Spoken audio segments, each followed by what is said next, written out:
Welcome, everybody.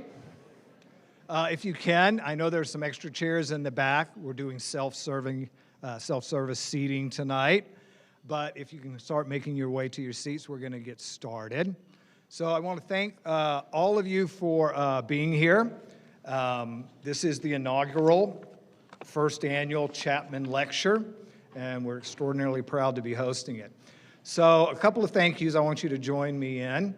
First, thanking Sodexo and guest services and our technology people. The amazing Nick back there in the background will be your IT DJ for tonight. So thanks to them.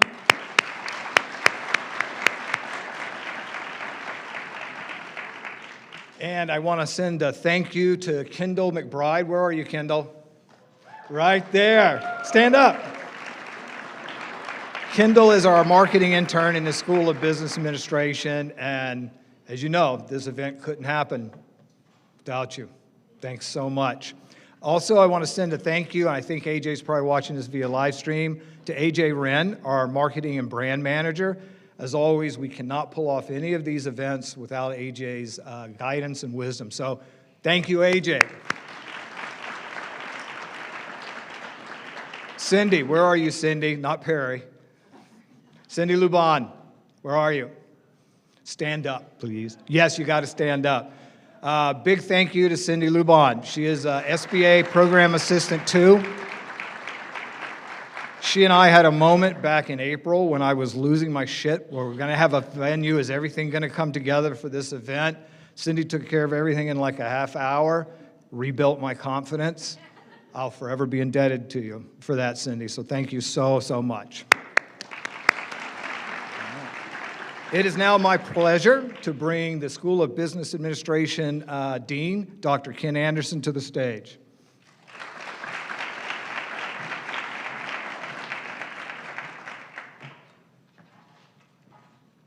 Thank you, Brian. Good evening, everybody, and thank you for coming to the Chapman Lecture tonight. Tonight's a night for recognition. We've learned through our 3-year partnership with Bob Chapman and Barry-Wehmiller that recognition is essential to building a caring work environment that provides the space for members to grow and flourish, to draw closer to the person they are intended to be. We are gathered tonight to recognize and honor Bob Chapman. For over 2 decades, he has worked tirelessly to build Barry-Wehmiller into a model of organization where everybody matters, where people feel respected and valued, where people and performance are in harmony. He has blessed the world with his Truly Human Leadership program, which works with industry and higher education partners to spread the word of truly human leadership to the world. A world which desperately needs to hew closer to the principles of truly human leadership. We named this lecture series in his honor to recognize Bob's work and his ideas. Please join me in a round of applause for Bob.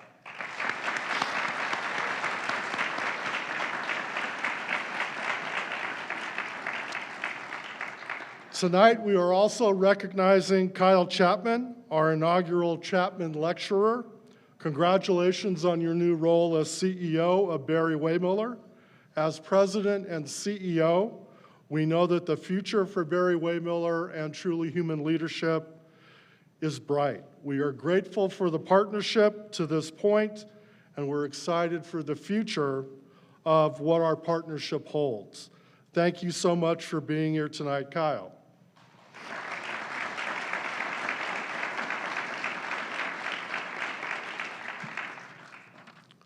Finally, we want to recognize and give thanks for the opportunity that the leadership of Barry-Wehmiller has provided the School of Business and Gonzaga as a whole over the past 2 years. It has allowed us to become better leaders and better community members and better family members as well. We have benefited tremendously from this collaborative work, and we are a better place because of what they have brought to us. Now I'd like to welcome Kyle to the stage.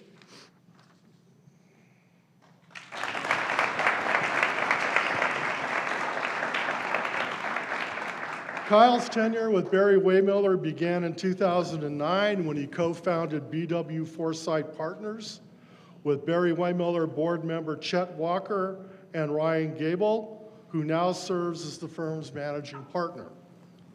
A thriving 850 million plus organization, BW Foresight Partners unifies the best of Barry-Wehmiller's business strategies and long-term orientation with the best private equity investment strategies.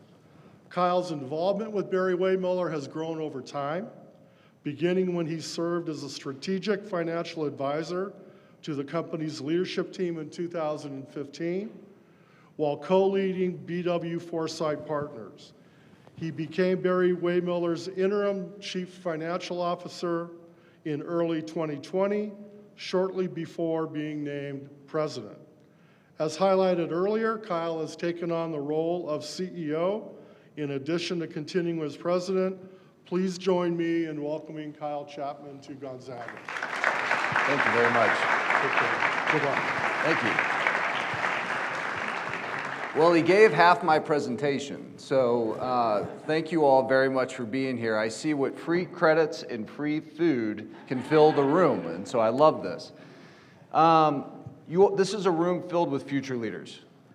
And so our message is really important tonight. And we are so honored that you all named something after my dad called the Chapman Lecture. So grateful that I get to give the first Chapman Lecture, which I did not vote myself in. I was asked to do it. And I hope that the message that we bring to you all today resonates and starts showing you that you can own this future of building business as the most powerful source for good in the world. And so I want to show you a video I just showed my entire global leadership team meeting that represents kind of an invitation to join us on this movement.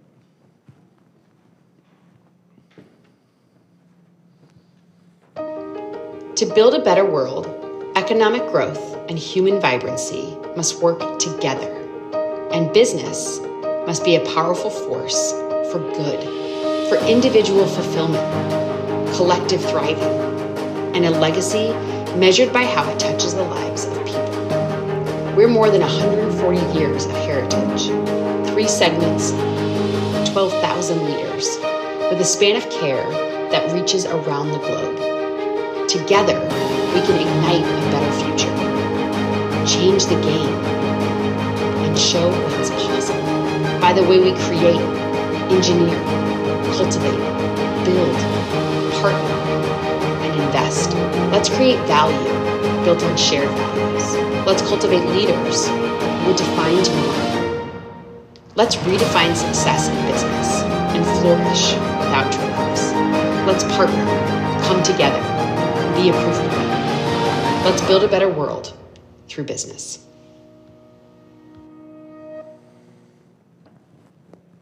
So that was an invitation to my 12,000 team members to own our future going forward. Unfortunately, right now, business is not in great shape. It's viewed negatively, and it's actually doing things that harm our world. But what if we could come together and prove that human and economic vibrancy can actually exist in the same place? And so my invitation to you all, future business leaders, existing business leaders, is to join us on this journey, and let's prove out together that business can be the most powerful source for good. If we can redefine what success is, we will contribute more to human vibrancy. I'm going to give you some reasons why and some proof points why you should believe in this and why you should join us on this journey. Business shapes our world. I want you to think about parents, friends, et cetera, that have spent their careers working, right? The average worker in their adult life works 90 to 100,000 hours. That's 45 years of tenure on average. It's 33% of their waking hours spent at work. It should be a meaningful experiment. It should be something that drives value and happiness in what they do on a daily basis. And in fact, you will spend more time working than you will with family, getting an education, your religion, community work, sports, business will consume most of your life. And it does impact human vibrancy. But unfortunately, the way it's currently set up is that it is destroying human vibrancy. Harvard just came out with a study that says employee engagement is the lowest level in a decade. Only 39% of people believe their company cares for them. 30% feel invisible. 27% feel ignored. If you feel invisible, ignored, do you think you'll be engaged at work? No. Also, when you feel invisible and ignored, guess what? It's stressful.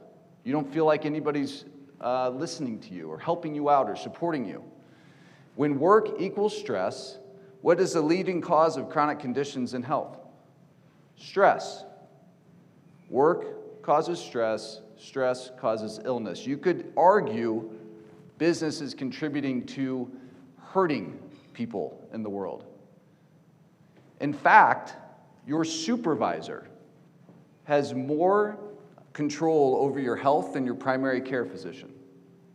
The sad part is, over 60% of the people in the workforce today would fire their boss in lieu of a raise. That's a sad state of where we are. But there are opportunities. When you think about driving, Harvard also did another study on what drives high-performing cultures. And you have to have a high level of courage and a high level of connection. Right? And so that means with courage, you can take smart risks. You can go do things and have accountability and ownership of things. High connection is you feel cared for and trusted, empowered. Right? That sounds great. I want to be up in the high care and high connection. Unfortunately, in today's business world, you have short-termism with public companies and private equity-owned businesses. You have people prioritizing dollars over their team members and their employees. Shareholders are the only thing that matters, right? Not your communities that you serve or your team members or your customers or suppliers, shareholders. And layoffs, when often announced, result in a stock price increase. So we are rewarding companies for bad behavior. But we fundamentally believe there is a better way. If you operate with people and performance in harmony, not one and sacrifice the other, you can operate in a high-performing culture, that upper right-hand corner, which is where Barry-Wehmiller hopes to be. I'm not saying we're there every day, but we hope to get there as much as we can. So we're trying to be a proof point. My dad wrote a book that outlined how do you listen to folks, how do you care for your team members like family. So we put it out there. So now people can hold us to it, right? It's out there. They can cite us chapter and verse as you're not doing this. The other thing that we did is as that got more and more momentum, is that we decided, okay, we have to understand, we talk about culture a lot, are our teams feeling it? And I just presented a statistic that only 39% of people feel cared for by their direct leader in their business. Fortunately, the ground is fertile at Barry-Wehmiller. 82%, or almost more than 2 times, feel cared for by their direct leader. So we are trying to show the world that you can perform with excellence and care for others and do well, the whole time. And so you all as future, current students and future business leaders have got to demand that this is the environment you go into and not be subject to the bad environment that I've been talking about. So before I go further on, sorry, I'm having a click problem. I just want to give you some background on myself. I am the youngest of 6 kids. You can't see it in that picture, but I'm sitting on the hall right there. 3 older brothers, 2 older sisters, and I'm the only family member in the business. There was never an option to work in Barry-Wehmiller. I'll come back to that in a second.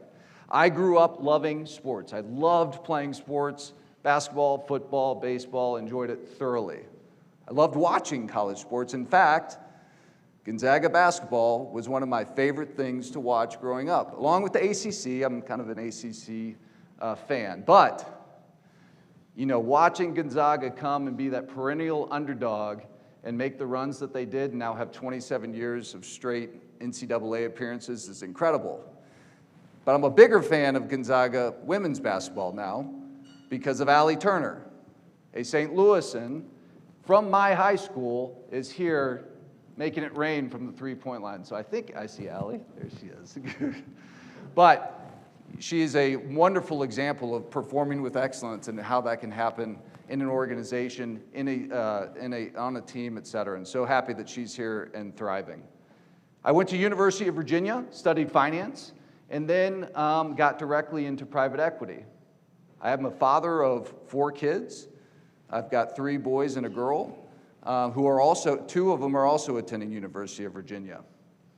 When I graduated the university, I went right into private equity, the bad side of business, right? I was focused only on buying companies and making financial returns.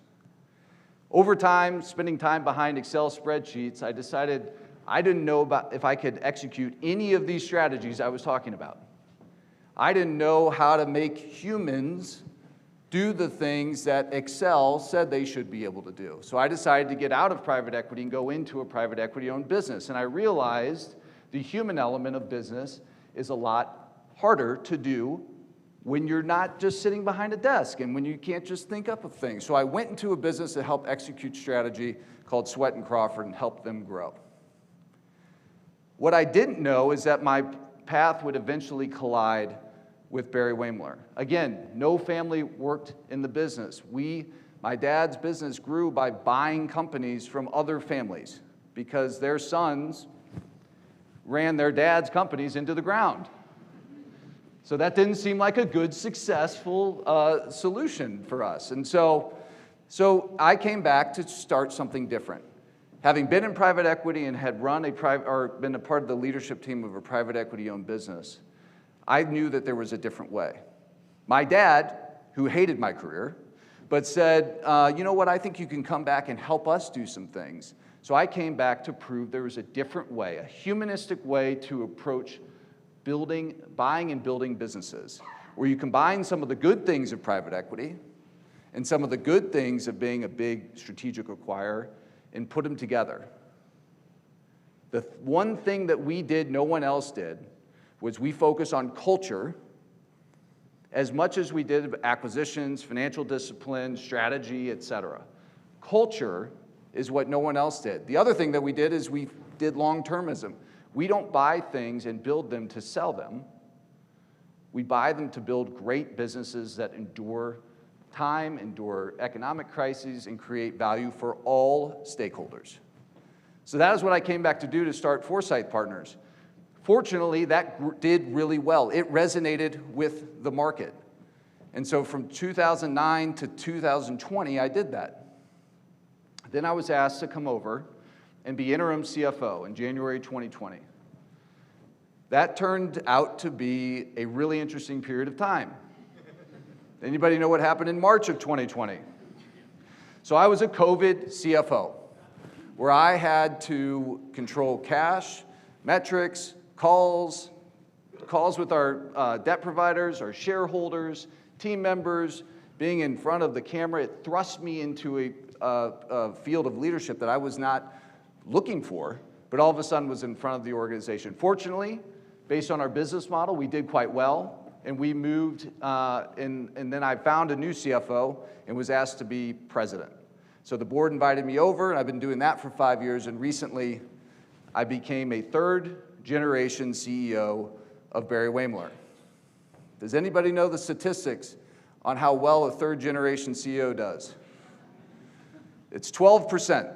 12% likelihood to succeed. So I'm going to need your all's help to make sure we do this a bit better.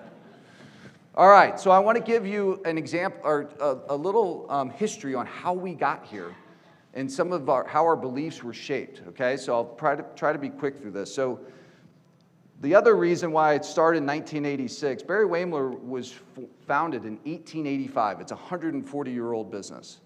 The Chapman family came into it in the mid-50s. My grandfather started running in the 60s. My dad ran it in the 70s. There's a whole period of time before 1986. And there's case studies on it, et cetera. Barry-Wehmiller was reborn in 1987 as a $20 million business. And we went out and started buying businesses that were broken. We deployed an operating playbook around aftermarket, cultural initiatives, financial disciplines, and we bought anything that nobody else wanted. We called it seeing value where others don't. And so we built the foundation of this business. Now I'm going to get a little self-serving here. Given that I'm so concerned about being a third-generation CEO, the fact that I'm claiming Barry-Wehmiller was reborn in 1987 really means that's a second generation. So I've improved my odds by like 3 times of being successful. So again, very self-serving. That business model, buying distressed businesses, growing them, breathing life back into them, took us into the mid-90s. Prior to the mid-90s, we were not necessarily a human-centered business. But we started having a series of epiphanies about there's a bigger calling to leadership. It's not just about financials and a means to an end. It's about caring for those whose lives are entrusted to you. If you read my dad's book, Everybody Matters, you'll read about the wedding story, which changes people from being head count to somebody's precious child that works for you. And how do you want to make sure you take care of that precious child that have come to you and entered in your organization just like they would have been walked down the aisle? He also had an epiphany about why can't business be fun? Right? It was during March Madness he realized the customer service reps as it got closer to 8 o'clock, their interest in work was going like this. So he put games and scoreboards together and gamified work. So we had these series of epiphanies which said there was a higher calling. We also got into new markets. We diversified our business, which proved out that our business model and our strategies would work. So we went from packaging equipment into corrugating equipment. We make equipment that makes corrugated boxes. I'll talk about that in a second. And we were building a business model that could survive any crisis. At least that's what we thought. We were building it based on balance of products, balance of markets, balance of technologies. And that balance got tested in the 2008-2009 crisis. Not many of you had to live through that, but our orders fell 40% overnight. How do you manage a business when your orders fall 40% overnight? How can you be good to your people in that scenario as well? And what was going on during the time is every public company, every competitor that we had was firing people, laying folks off to try to avoid going bankrupt. We managed to fire no one. We approached it with shared sacrifice. And at the very time we could have thrown away our culture that we galvanized in the early 2000s based on the epiphanies my dad had, we could have thrown it away. We had a tipping point. We decided to handle that crisis like a family. Shared sacrifice versus any individual getting hurt. And I tell you what, it was one of the best experiences. That's right when I joined Barry-Wehmiller, which is like, that's not a good time to start an investment firm, but when there's no capital to deploy. But it was a great learning experience for me because I saw how we were making those active decisions in the boardroom, and we were using our culture as a filter. As we got out of 08-09, things started taking off. We had more confidence in our business model. We were able to prove out that we were actually a value-added operator investor by launching Foresight Partners, which Ken talked about. And into the 2020s, we started stepping up our game to even a whole new level and building new muscle to achieve results by design. So this has been a heck of a journey that we've been on, cultural journey, operating journey. So what? What does it mean? Well, we're trying to provide credibility that we can do this. You all can demand that companies operate with human and economic vibrancy in harmony, not in sacrifice to the other. We have 12,000 committed team members. We have created annual share price returns in excess of 15% since 1997. We've grown from 20 million to 3.5 billion. We are truly now a growth and value-added operator. We have a strong business model. We have a proven playbook. We know how to do acquisitions. Our portfolio of companies are unbelievable, serving your daily needs, and I'll walk you through what we do, but they have created lasting value from daily essentials to like toilet paper to life-saving drugs that are the leading cure of diabetes. So we have an unbelievable business that creates lasting value, but really what is the special sauce that makes this business model run? It's our promise to each other, which is we will operate with people and performance in harmony and not one and sacrifice the other, and I will detail that in 1 second. So here's our business. This is what we started with. In 1885, we made machines that washed bottles. Today, we have a 2/3 of our business is in the industrial and packaging automation. We make highly engineered machines that make bathroom tissue, the nice way of saying toilet paper, cardboard boxes, cans. We've put shampoo in your shampoo bottles. We put cereal in your cereal boxes. You interact with something that comes off our equipment on a daily basis. About 1/3 of our revenue, or 30% of our revenue, comes from professional services, where either through consulting, major engineering consulting firms, we stand up some of the best food processing, pet food plants, or food related to, the big meat packing and things that are very exciting like that, all the way to highly engineered data centers. We are working with some of the most complex data centers being installed in the world right now. So we've come a long way, and in life sciences technology, we are literally trying to build a better world. Our equipment delivers minimally invasive medical devices to people to have easier surgeries, and we also make centrifuges that make some of the most novel therapies right now that are being developed. So again, we do stuff that is essential to life. And it brings to life our business. So that, we're not a tech company that you can just look at. It's like, oh, our culture is based on playing ping pong and having pizza nights, right? We're a manufacturing business, and you can still have this culture of people-centric. It's not dark, dim manufacturing. It's an exciting place to be, and we are honestly just getting started. What makes us different? There are going to be some things up here that you're like, that doesn't sound very different, Kyle. We're a proven scaler of businesses, right? We're privately held and professionally run. A lot of folks can talk about some of these. We have permanent capital, right? So we are not building this thing to sell it. We are building it to build a great business that provides for our communities and team members.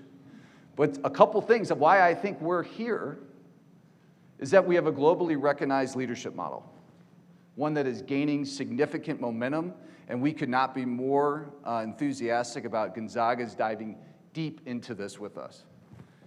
And we have a culture that fuels people and performance. That is huge. A business model is great, but if you don't have a strong culture, it will not perform at its highest level.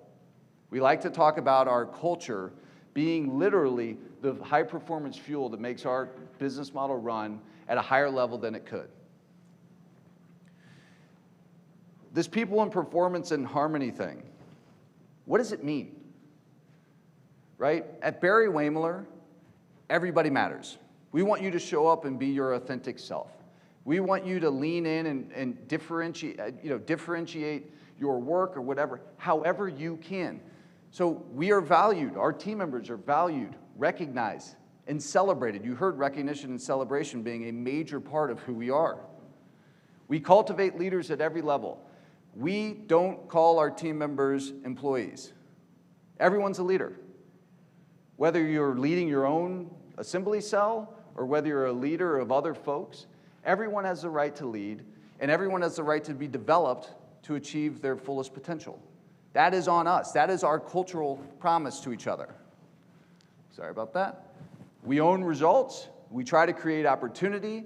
We like to raise the bar. We are always intellectually curious, benchmarking outside to see how things we can do better. And then, the last thing is we're driven by a shared purpose. That is what brought us here today. We are genuinely looking to build a better world through business. That's it. And that shared purpose is what connects our entire organization. And we got to be intentional about it. But we can't just keep it inside of our four walls. And I'll talk about how we're looking to expand that, so we're going to need your help. So as we go, right, we're a $3.5 billion business, and we're 140 years old. We're at this point. We're just getting started. But we're being more intentional about naming what we believe in so that we can either be called out on it or people can join us in this journey. We want to build a better world through business. Our strategy is to redefine what success in business looks like by proving that human and economic vibrancy can exist in harmony. I'm going to keep saying that so it sticks because it's really important. I want you all, new leaders in the world, to go out and experience what this feels like. Because when one is offsetting the other, it doesn't feel quite as good. We have our scoreboard. You can tell we measure success by the lives of the people we touch. I don't have a lot of metrics on that yet, but we'll be doing it more. We want to be a top performer for our quartile, or for our customers, a top performer for our employees. We want to generate shareholder returns for our shareholders, and we have financial targets that we're going. Why is that important? Why do you want to keep growing? Scaling these platforms, these portfolio, these family of companies that we have, will amplify our impact. Listen, we could sit still and not grow another nickel's worth of revenue and be just fine. But we wouldn't be going after our calling. We would be being selfish. We wouldn't be sharing our message and hopefully creating outsized return. We have transformation plays. That's interesting for you all. But what I do want you to see, being an awesome athletic university as you all are, is kind of how we're using sports here to up our game, to change the game. It permeates all of our language, everything we're trying to do. And what I love about sports, especially team sports, is how the best teams in the world have accountability. They play for each other. They trust each other. And that's what we're trying to do here. We are literally trying to build high-performing teams that play for each other and win at higher levels than they could do on their own. And if we can unlock that key, good things will happen. As I mentioned, we've been pursuing how to share this message and create the biggest impact outside of our four walls. I told you there were certain stories that my dad came on, the wedding story and other things. We also started understanding that listening, sitting down and doing true empathetic listening, is one of the most powerful things you can do as a leader, yet no one really knows how to do it. So we started a university and we launched our first class. We then had people from the outside coming to some of these classes because my dad likes to give everything away for free. And they started coming in from the community. And we realized this listening is transforming not how people show up at work. It was having more of an impact about people showed up for their families, for their friends, for raising their kids, for being in the community. We were having outsized impact outside of our organization. So if we thought, oh my gosh, if we could teach people to empathetically listen to each other, care for each other inside, they go home feeling more fulfilled and supported, they're nicer to their family, and they come back in energized for the next day. What a wonderful transformation that would be. Versus today, I'm disengaged, and I'm going home pissed off. I kick the dog, right? Have a beer, right? Throw something at the TV, and you dread the next day of work. You're not going to get a lot of engagement and growth if that is the model that you're working with. So we started creating we wanted to drive change in the communities that we serve. And so we started a class in Phillips in listening. We had our first academic engagement with Georgetown and Washington University. We started gaining global credibility. My dad did a TED Talk. A gentleman by the name Simon Sinek became our muse. I'm not sure if any of you have heard Start With Why, but he's a pretty powerful speaker.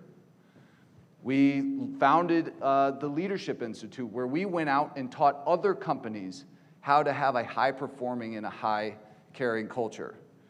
We wrote a book, right? So we started gaining global credibility. Then we were like, okay, well, this is getting pretty serious, so we iterated a bit. We built a bit. We launched Chapman Foundation in a more specific way and scalable way to go out into the world. Our outreach, we started gaining more and more interest to go to the root cause of the issue, which we found to be education was teaching all the wrong things. And when folks would get out into the workplace, we had to undo what they've learned. So we started deciding, let's go help teach and transform education. And now we're creating influence. The United Nations and the Vatican have taken notice. Harvard is taking notice at all new levels. Gonzaga is taking notice and getting in at a deeper level than many of the other universities that we work with. It is an incredible period of time. There is a movement, there is a hunger for what we're doing, and you all are very much a part of it. So when I talk about Barry-Wehmiller outside the four walls, it's not different than what we're trying to do inside of it. Yes, we have BWU where we teach ourselves. We've got Chapman & Co. where we teach others. We've got Chapman Foundation where we're going out into communities and making them better. We've got BW Outreach. That's what we're doing here. And you can see the force multiplier effect of by having these other things. Look how many lives we're touching. I told you about 12,000 lives in Barry-Wehmiller. We've now touched over 750,000 lives, and it's growing exponentially. But this is not a side project. Our purpose is inextricably linked from business and from outside of four walls. Our purpose drives performance, which creates scale. Scale amplifies our message, which allows us to redefine success in business.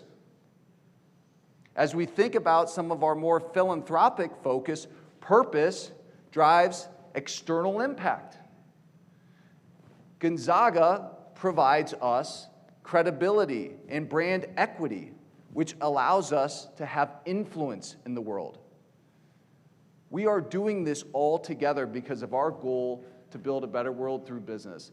We are trying to share this with whoever will listen and take the ball and run with it. It's an incredibly important time, and we've never had more clarity than we do right now. And to be honest, the world needs this. As I led off with, we have the lowest level of engagement in a decade in business right now. And that's terrible for you all and terrible for your friends and families that have to participate in it. So as I said, we are gaining influence. The noise coming out of Barry-Wehmiller is getting louder and starting to create more and more waves. We're getting attention from all these institutions, the finest one being boxed up in the middle. And we are so very lucky to be here. I talked about creating human vibrancy. Human vibrancy, human flourishing, it's a very known concept. And as a global enterprise, a pioneer in a new leadership model, a philanthropic arm out trying to help communities and families get better, we are touching every one of the pathways to human flourishing. And I already told you, work has the highest amount of time that you all give to it. And work, it's what's causing the obstacles to human flourishing right now. But when work isn't doing it, guess what? It affects your ability to be a great community member, to be a great family member. And so we got to get this work thing right, but we're attacking it from all over the place. And one thing that I would love for you all to take away, as much as you might think decisions from your 8-to-5 job with your team members don't affect them as they leave the four walls, you're wrong. They carry it with them. It affects how they treat their family. So if the one thing that you all would walk away with today, the way we lead impacts the way people live. That's a different level of responsibility. It's not just a paycheck. It's not just fair benefits. You are literally impacting people's lives as they leave your organization and go out in the community. That other third of the time that they're not sleeping, work 30%, sleep 33%, that other 33% you're impacting too in a negative way if you don't understand this. So, the call to action. You all are here for a reason. You took interest in this. You needed credits and you were hungry. But what does this all mean to you? You have the opportunity to be part of it, to shape it, to put your fingerprints on it, to own this new message. You all have it. And we can't hope that it happens. Hope is not a strategy. You all have to take learnings from this lecture or these type of leadership weeks and say, I am going to demand and shape my future in a different way. That's on you all. And you have to choose your employer or whatever you end up doing and make sure that you demand this of them. And then when you become a leader of hundreds of thousands of people, that you demand this of yourself. What if the future leaders of business around the globe came together to prove that business can be the most powerful source for good, wrote how to redefine success in business that promotes human and economic vibrancy, in harmony, not in sacrifice of the other? I need you all to own this. We need you all to own this. We will not create the scale and impact, and we will not change low engagement or people feeling ignored or dismissed at work if you all just think this is another strategic lesson that you can choose to opt in or opt out. I need you all to opt in. I need you all to want this. It's a really important time. So consider, how do you measure success? How does it show up in your priorities and choices? What is your true north? And how does it shape your work? How does it guide you in what you're doing? I need you all to raise expectations of the business leaders that you're going to go interview with. You all have to raise expectations and demand different things. There are proof points out there. It does exist that people and performance can exist in harmony. I hope you get a small snippet into what Barry-Wehmiller does to give you all confidence in that. We're trying to shape the future of whoever will listen. But I need you all, the masses, to demand that this be a different world. One, again, that human and economic vibrancy can exist in harmony and not in sacrifice the other. So, it's time to change the game of business. I need you all to join us. And all I have to say is game on. Thank you all very much.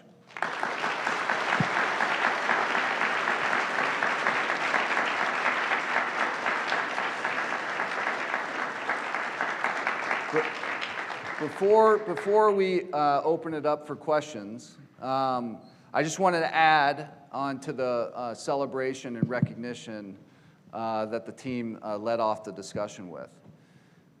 We would not be here today without my dad pioneering a new level of leadership, with him kind of going left when everybody else went right, with him doing unconventional thinking, wearing bolo ties, all the things that he does that are pretty odd. But literally, he has been called to change how business is viewed in the world. He has been called to help people understand that there is more to leadership than just financials and shareholder returns. It's an awesome responsibility that you all will have as leaders to care for those whose lives are entrusted into you. And so I just want to kind of throw up some of these accomplishments, what my dad has achieved.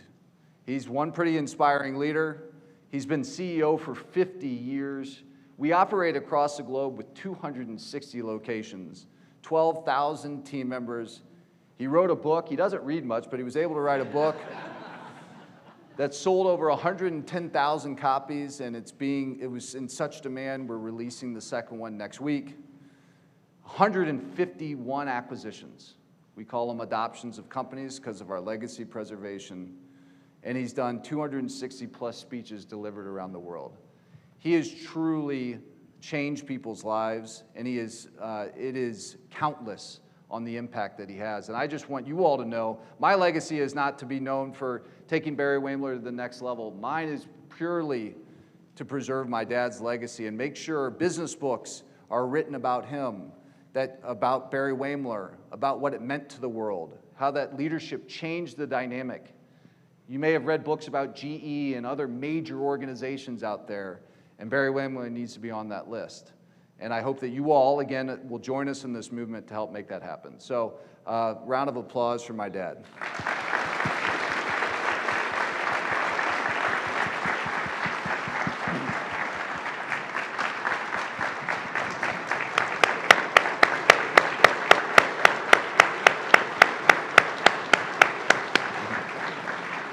Thank you. No problem.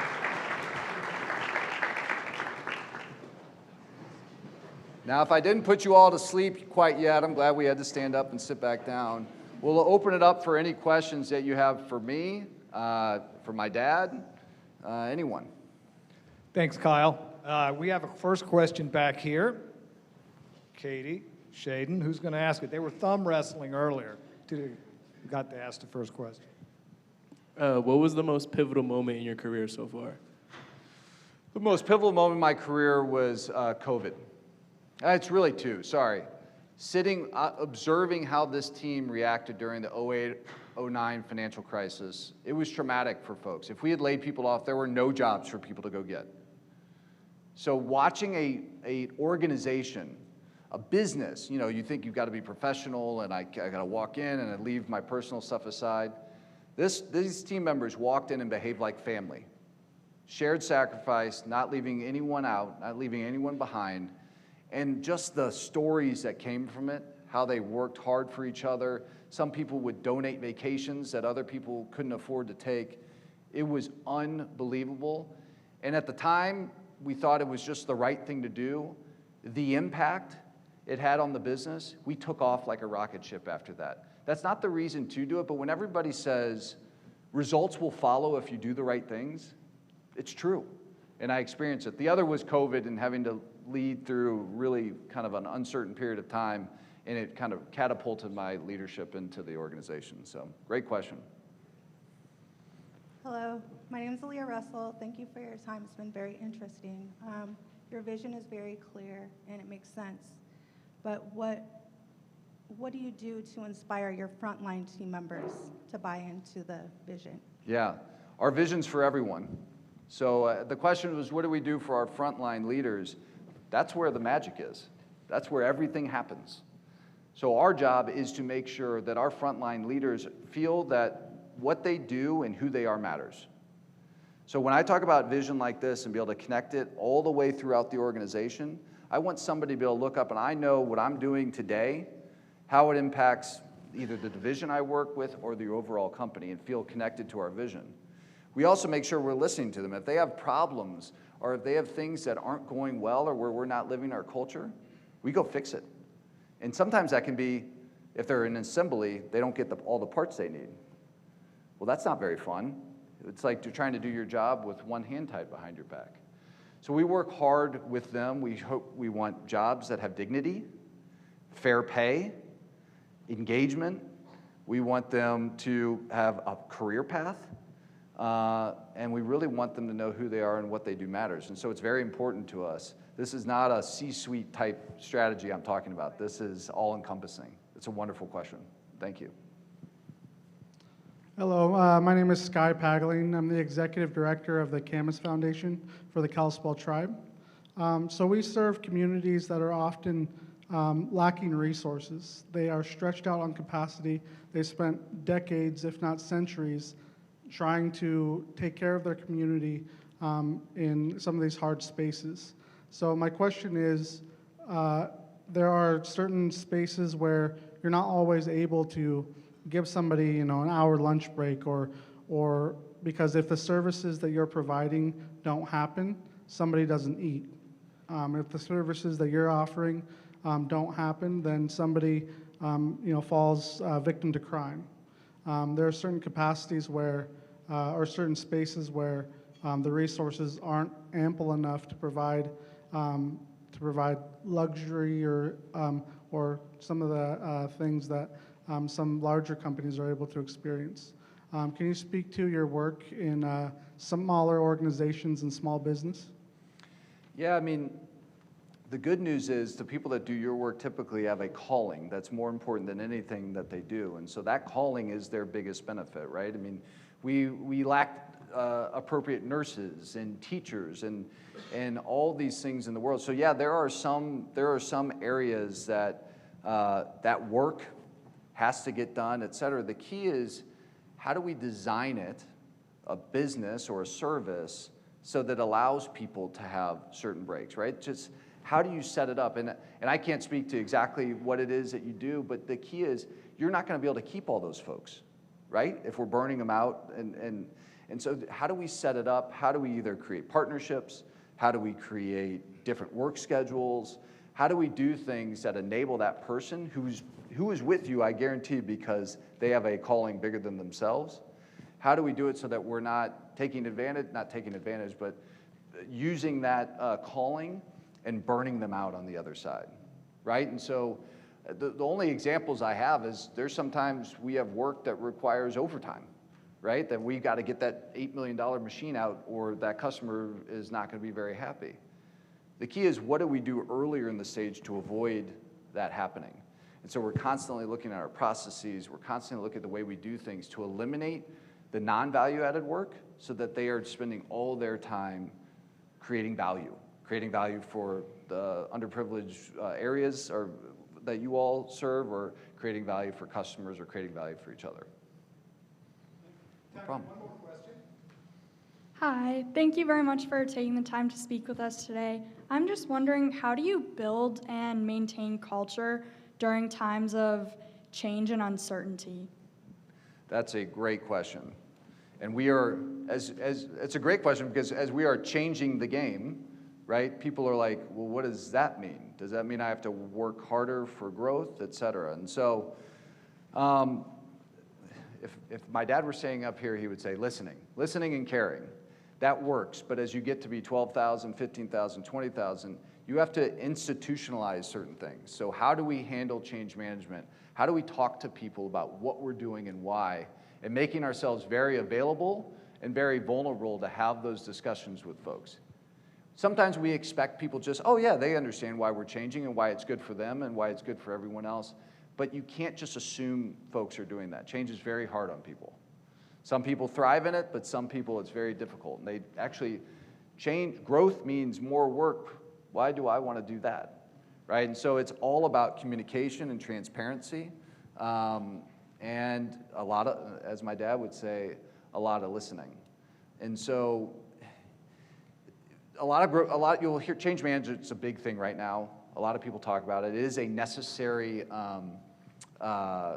strategy to have. But if you're listening and you're connected with your team members on a daily basis, the need for like a pure change management function should be embedded within the organization. This strategy we have outlined for our team members, or we're rolling it out right now. We've started with our top 200, and we're rolling it out through the organization. We hope to have all 12,000 team members connected to this in a deep level and understand the why we're doing it and what it can mean for them. How can they grow professionally? How can they have more safety in our business model, et cetera? And so there's a lot of things going on. And again, I just can only say that how you talk to people and how you communicate it will help you avoid a lot of pitfalls. Thank you, Kyle. Thanks you for the questions. Please join me in giving a big Zag Nation thank you and welcome to Kyle and Bob and the whole Barry-Wehmiller family. Thank you.